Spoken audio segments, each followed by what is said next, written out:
Hey everybody, yeah, it's a Saturday afternoon, football Saturday.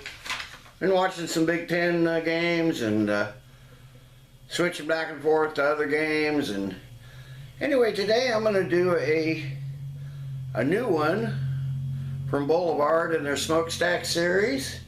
One-time brew, so if you see it on the shelf, pick it up, because when it's gone, it's gone. It's a collaboration they did with Odell's. I'll never get to try the Odell's version of it, I'm sure, because they're not available here. But anyway, it says Boulevard Silver Anniversary Ale. There's the label. They call it American Strong Ale. It says availability 750 milliliter bottles, which I've got. Unlimited draft, KC area, Kansas City area only. It says on November 17th, 1989, John McDonald loaded a keg of Boulevard Pale Ale into the back of his pickup and drove to a restaurant a few blocks down the street. Scarcely 24 hours later, and 650 miles away, Doug Odell loaded a keg of Odell Golden Ale into the back of his pickup, and you get the idea. They were the first kegs of beer either of them ever sold, but they wouldn't be the last. This deep amber ale celebrates 25 years of brewing with an ample body of caramel-toffee malt balanced by piney hop notes. Here's a toast to working hard and sticking with it. It says aroma, malt dominant with subtle esters, malt, toffee. They use toffee, caramel, nutty malt characteristics. Hops, it says bittering only, no aroma. They say body full, 7.3% ABV, 33 IBUs. It's a bit pricey at $12.99, $13 a bottle, but it's a one-time only brew, so let's hope it lives up to what I expect from Boulevard, because let's hope this cork doesn't go like the last one did off that Harvest Dance.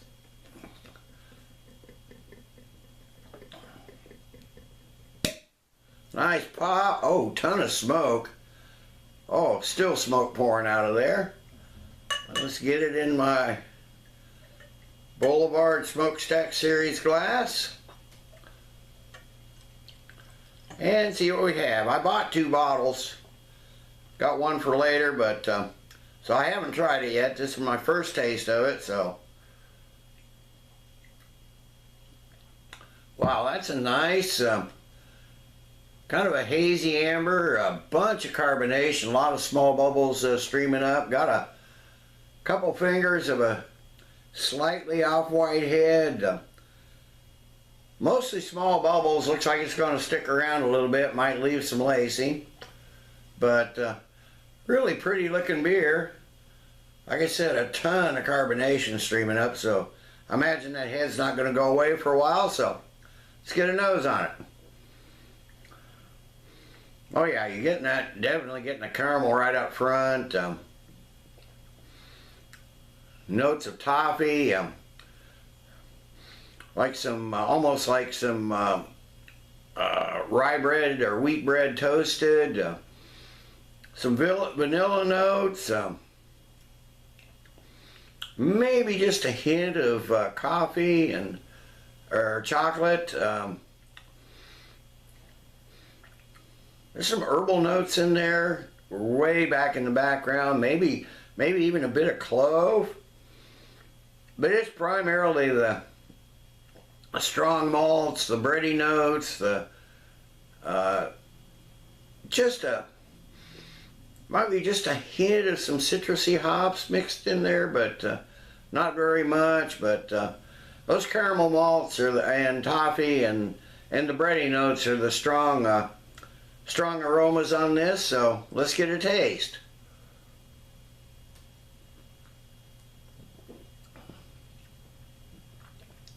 Oh wow, yeah, that caramel really comes through on the taste too. It's lightly bitter, maybe just a bit of spice and almost like lemon tea.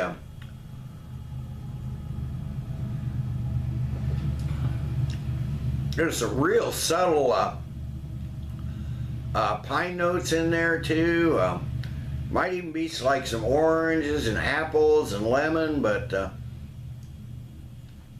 maybe just like toffee and a little brown sugar. Got some floral notes to it, some mineral accents. There's just a hint of hops, but and a hint of bitterness, but the malts, especially the caramel and the toffee, and the bready notes and the toasted notes are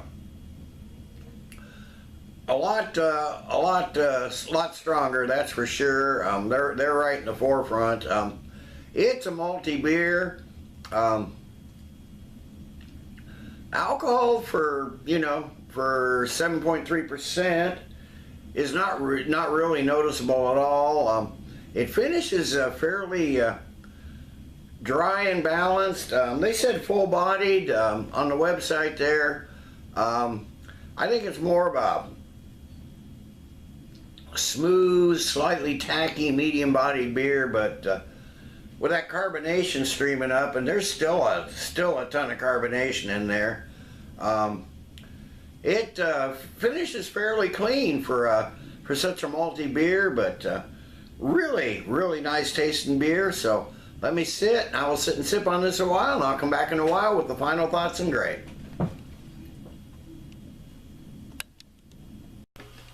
Okay, I'm back. It's been 45 minutes or an hour. I've been watching some football. I add a little more to this. Been sipping on it.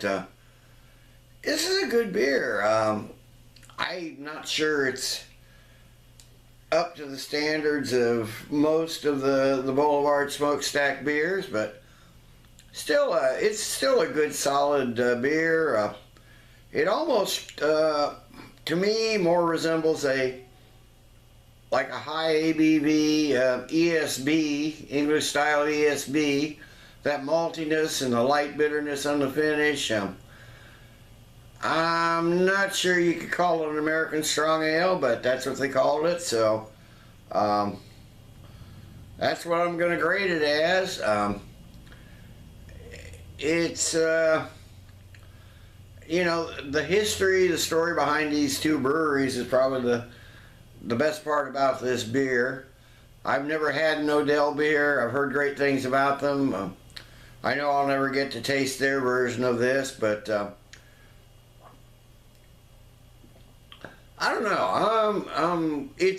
And again, it's a bit pricey. $13 a bottle. I don't know. Yeah, I'm torn. I'm really torn. I like it. It's easy drinking. You don't notice that 7.3%.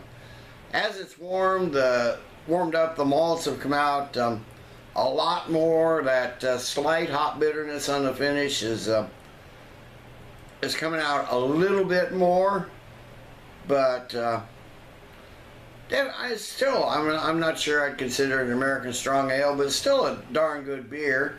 So I'm going to give the Boulevard Silver Anniversary Ale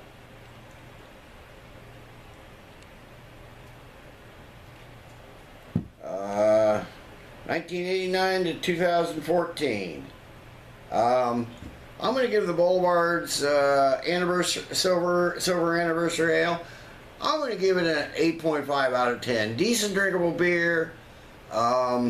Not sure it's quite worth a $13 price, but and I do tend to like Boulevard beers, so that's just my opinion, but still a darn good beer. Worth trying if you see it. At least one. I don't think I'm not gonna try aging the other one, although it might make a difference. This got a best by date of July next year, July 2015. So, and these Boulevard beers usually mature well past their best by dates, just because they're bottle conditioned and the way they're handled. So Yeah, 8.5 out of 10. Decent drinkable beer, worth a shot if you see it. So until next time, everybody, cheers.